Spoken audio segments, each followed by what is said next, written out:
এত মেঘ সব অন্ধকার হয়ে গেছে, সব অন্ধকার, প্রচুর পরিমাণ মেঘ আছে, পুরো সাগরটা মেঘে ভরা। হায় রে মেঘ রে, একেবারে মেঘের ভিতরে আছি এখন।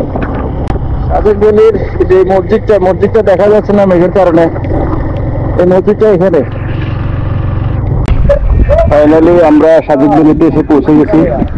আজকে প্রচুর বৃষ্টিপাত হয়েছে, এই কারণে সাজেক ভ্যালিতে প্রচুর মেঘ আছে।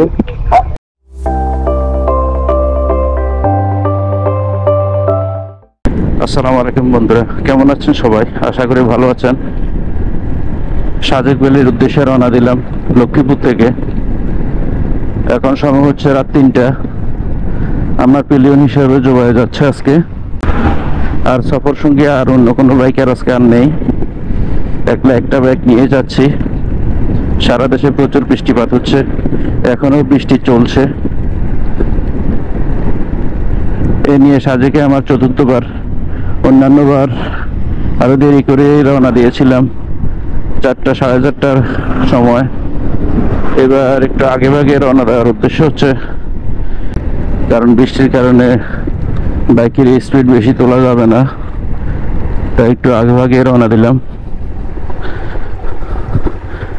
কারণ নির্দিষ্ট সময় 10টার মধ্যে বাগাইহাট যে আর্মি চেকপোস্ট, সেখানে গিয়ে পৌঁছতে হবে। দীর্ঘ 3 ঘন্টা বাইক রাইড করে আমরা রামগড় চা বাগানে এসে পৌঁছেছি। এখন সময় হচ্ছে সকাল 6টা। খুব ভোরে ভোরে আমরা এখন রামগড় চা বাগানে আছি। আর বৃষ্টি ভেজা এই চা বাগানটা খুবই অসাধারণ দেখতে। সকাল ভোরের এই পরিবেশটা অনেক সুন্দর, বৃষ্টি ভেজা পাতা, সবুজ সতেজ। আর পথের মধ্যে কোথাও থামতে পারিনি, প্রচুর বৃষ্টিপাত হয়েছে, মুষলধারে বৃষ্টি হয়েছিল। রামগড় চা বাগানে আমরা প্রায় 10 থেকে 15 মিনিট আমরা রেস্ট নিই, এরপরে আবার রওনা দিলাম। কারণ 3 ঘন্টা বাইক রাইড করেছি, বাইকটাও একটু ঠান্ডা করার প্রয়োজন ছিল। আমরা একটু হাত পাগুলো সচল করে নিয়েছি, এখন আবার রওনা দিয়েছি। আর এখনও বৃষ্টি হচ্ছে, তবে পরিমাণ একটু কম। রাস্তা স্যাঁতস্যাঁতে ভিজে, রাস্তা ভিজার কারণে আসলে বাইক স্লিপ করার সম্ভাবনা আছে, এই কারণে খুব স্লো রাইড করতে হচ্ছে। বৃষ্টিতে ভিজে সব একাকার, প্রায় 4-5 ঘন্টা বৃষ্টিতে ভিজে এখন খাগড়াছড়ির খুব কাছাকাছি আছি, গুইমেলাতে। খাগড়াছড়ি এখান থেকে 30 কিলোমিটার। আমরা ওপেন করতে পারি না, প্রচুর বৃষ্টিপাত হয়েছে। এখানে গুইমেলা চেকপোস্টের এখানে একটা হোটেলে নাস্তা করেছি।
আমরা এখন খাগড়াছড়ি গেট অতিক্রম করতেছি, আর কিছুক্ষণের মধ্যে আমরা যে খাগড়াছড়ি মেইন শহরে পৌঁছাবো।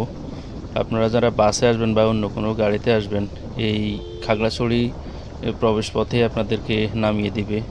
খাগড়াছড়ি মেইন শহর থেকে আপনারা চাঁদের গাড়ি ভাড়া করতে হবে। এক একটা চাঁদের গাড়িতে 10 থেকে 12 জন যাত্রী ধরে, ভাড়া 6 থেকে 7,000 টাকা গাড়ির প্রকারভেদে। এটা হচ্ছে গোল চত্বর, শাপলা চত্বর। আর আজকে যে চাঁদের গাড়িগুলো আপনারা দেখছেন, এগুলা একটু অলস সময় পার করছে। আজকে শুক্রবার, তবুও ওরা অলস সময় পার করছে, কারণ আজকে ট্যুরিস্টের সংখ্যা খুবই কম। সারা দেশে প্রচুর বৃষ্টিপাত হচ্ছে, এই কারণে আজকে ট্যুরিস্টের সংখ্যা খুবই কম। আমরা খাগড়াছড়ি থেকে এখন যেতে হবে দীঘিনালা পর্যন্ত। দীঘিনালা এখান থেকে 30 কিলোমিটার। আমরা এখন আছি দিঘিনালাতে। দিঘিনালা অতিক্রম করতেছি। দিঘিনালা থেকে বাগাইয়াট আর্মি চেকপোস্ট পর্যন্ত এখন যেতে হবে। আর্মি চেকপোস্ট পর্যন্ত হচ্ছে প্রায় 8 থেকে 9 কিলো বা 10 কিলো হতে পারে। সেখানে গিয়ে এন্ট্রি করতে হবে আগে। এন্ট্রিটা কিসের সেটা একটু পরে বলছি।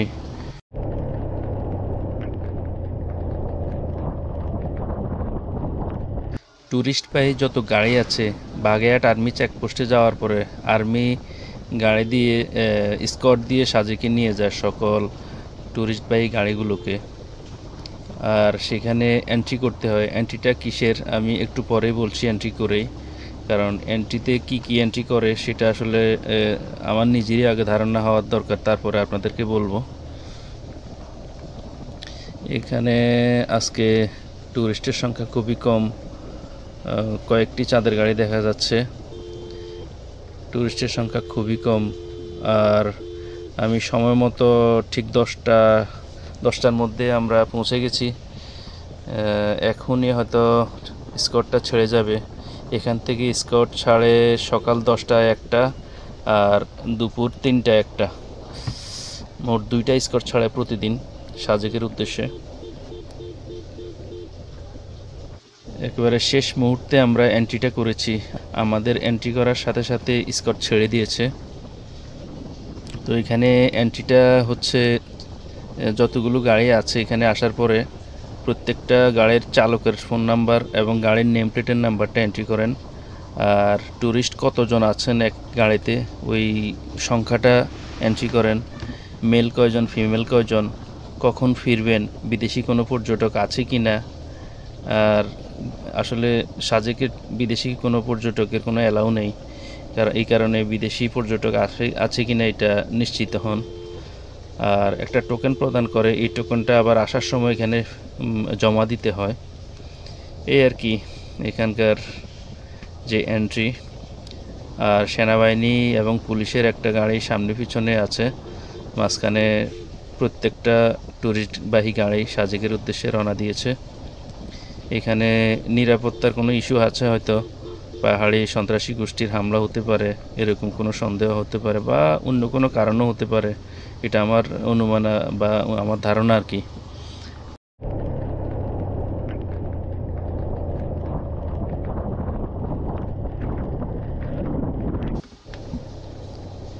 আর বাইক আসলে আজকে তেমন বাইকার কেউ দেখতে পাচ্ছি না এখানে। প্রায় 20-25টা বাইকের মতো দেখা গেছে, আর 10-15টা চাঁদের গাড়ি দেখা গেছে, ব্যাস এতটুকুই। এখনও বৃষ্টি মোটামুটি চলছে, বৃষ্টি কমেনি এখনও। রাস্তাঘাটগুলো একটু ফাঁকা। ওদিক থেকে যে স্কট আজকের ফেরত আসার যে স্কট ওটাও ছেড়ে দিয়েছে। আজকে এমন একটা সময় সাজেকে ট্যুরে যাচ্ছি, আসলে আপনারা হয়তো অনেকেই জানেন গত 4 দিন প্রায় 700 ট্যুরিস্ট সাজেকে আটকা ছিল। কারণ বাগেরহাট এখানে নিম্নাঞ্চল যেটা সেটা পাহাড়ি ঢলে প্লাবিত হয়েছিল। প্রায় 4 দিন পানিবন্দী ছিল, কোনো গাড়ি চলে না এখানে এই রোডে। প্রায় 700 ট্যুরিস্ট সাজেকে আটকা ছিল। গতকালকে খবর পেয়েছি পানি নেমে যাওয়াতে ওরা মোটামুটি সাজেক থেকে ফিরেছে। ঠিক এর পরের দিনে আমরা যাচ্ছি, মানে গতকালকে সাজেকের রাস্তা ক্লিয়ার হয়েছে, এমন একটা সময় আমরা আজকে ট্যুরটা দিয়েছি। বৃষ্টিপাত কি পরিমাণ হচ্ছে এটা কল্পনা করা যাবে না। এখন যখনই দেখছি একটু বৃষ্টি কমছে তখনই ক্যামেরা ওপেন করছি। ভরপুর বৃষ্টিতে ক্যামেরা ওপেন করা যায় না, প্রচুর বৃষ্টি ক্যামেরার উপরে এসে পড়ে, গ্লাসগুলো ঘোলা হয়ে যায়।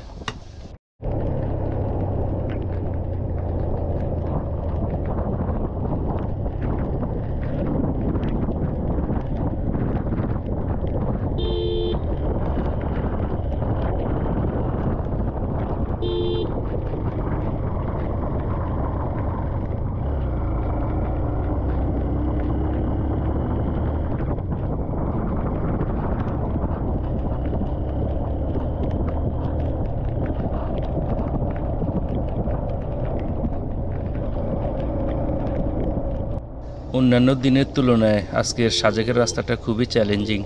কারণ বৃষ্টি ভেজা রাস্তা আর পাহাড়ি লাল মাটি মিক্স হয়ে একরকম পেস্টের মতো হয়ে গেছে। কিছু কিছু জায়গা খুবই পিচ্ছিল, আর আপহিল ডাউনহিল খুব সাবধানতার সাথে বাইক রাইড করতে হচ্ছে।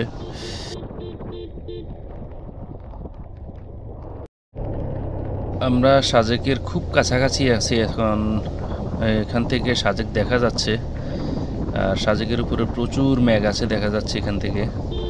আজকে বৃষ্টিপাত একটু বেশি হয়েছে, এই কারণে মেঘের আনাগোনাও একটু বেশি, প্রচুর মেঘ আছে ওইদিকে।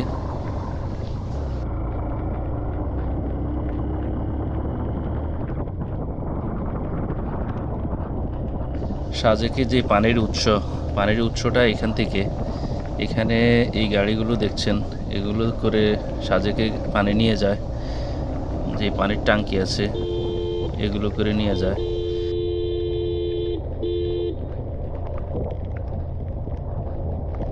আমার সামনে আপনারা দেখতে পাচ্ছেন উদয়পুর সীমান্ত সড়ক, আর বামে সাজেক ভ্যালির রোড।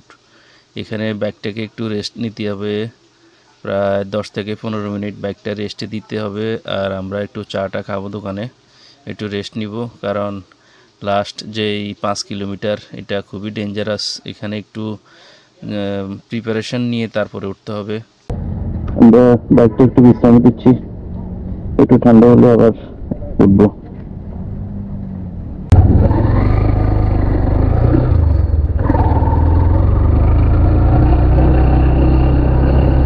সাজেক ভ্যালির যে ডেঞ্জারাস 5 কিলোমিটার আমরা সেটা এখন অতিক্রম করতেছি। আর সাজেক ভ্যালি কত মিনিট লাগে এটা আমি কাউন্ট করবো।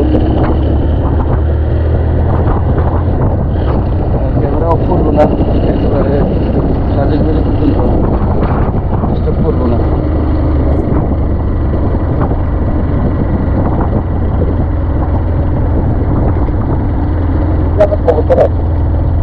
সমতল এটাই শেষ,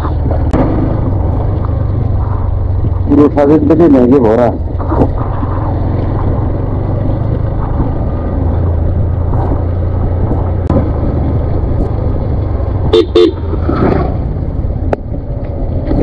পাহাড়ের লাল মাটি আর পানি মিশে মানে জেলের মতো হয়ে গেছে। তার মধ্যে আবার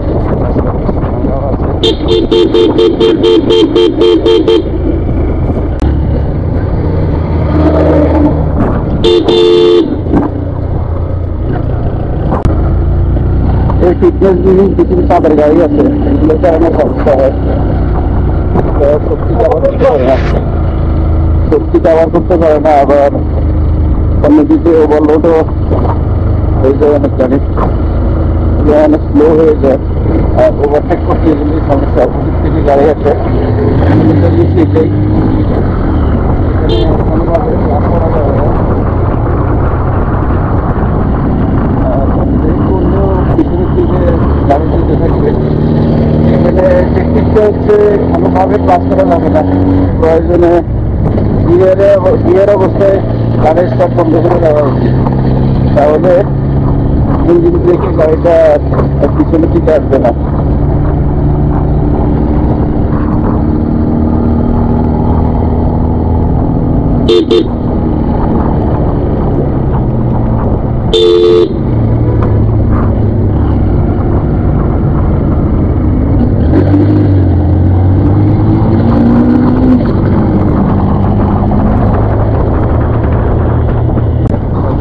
আর 3 কিলোমিটার,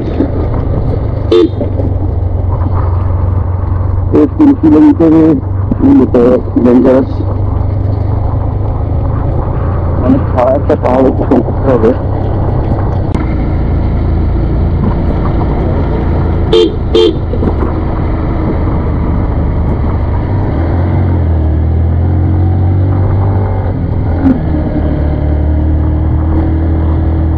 এক নম্বর গিয়ারে উঠেছি, ওকে ওভারটেক করতে পারছি না, কারণ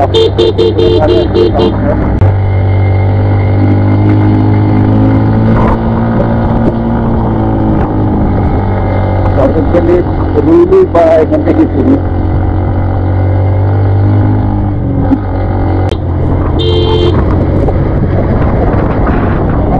মূলত আমরা ব্যাগের ভিতর দিয়ে যাচ্ছি এখন।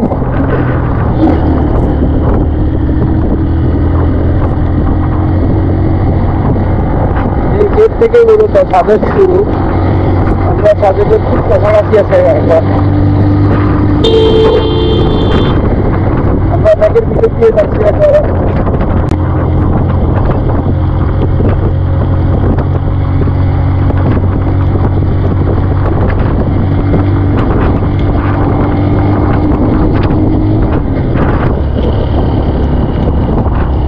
ফাইনালি আমরা সাজেক চলে আসছি।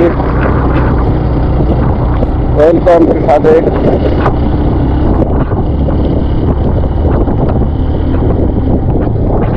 সর্বপ্রথম একটা অটো জমা করতে হবে, নিজের একটা রুম। আমরা রুম বুক করে আসিনি, কারণ আমরা কর্মজীবী মানুষ। আসাটা আমাদের ছিল না, হঠাৎ সিদ্ধান্ত। এই কারণে এসে বুকিং করতে হবে। তবে আজকে যেহেতু পর্যটক কম, সে কারণে রুম না পাওয়ার কোনো রিস্ক নাই।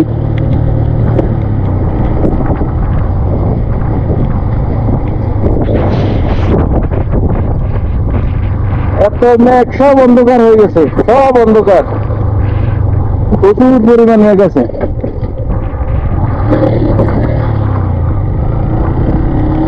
পুরো সাগরটা মেঘে ভরা।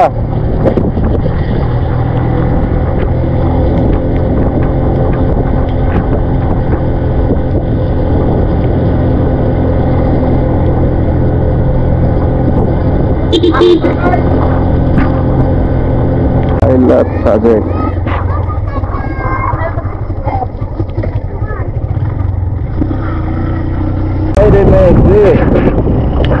পুরো অন্ধকার, পুরো অন্ধকার, একেবারে মেঘের ভিতরে আছি এখন।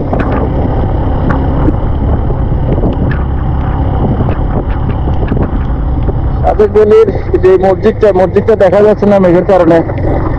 এই মসজিদটা এখানে।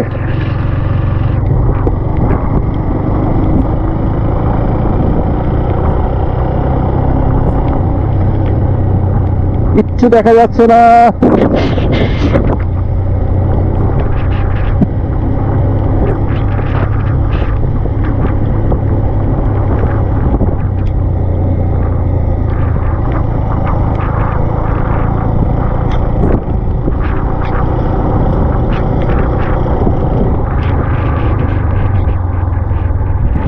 এটা হচ্ছে হেলিপ্যাড,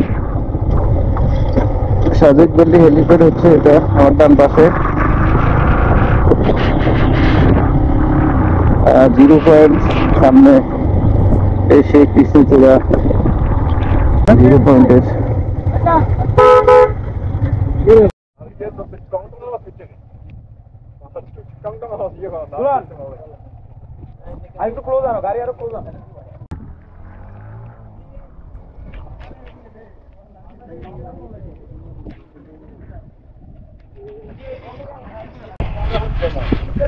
ফাইনালি আমরা সাজেক ভ্যালিতে এসে পৌঁছে গেছি।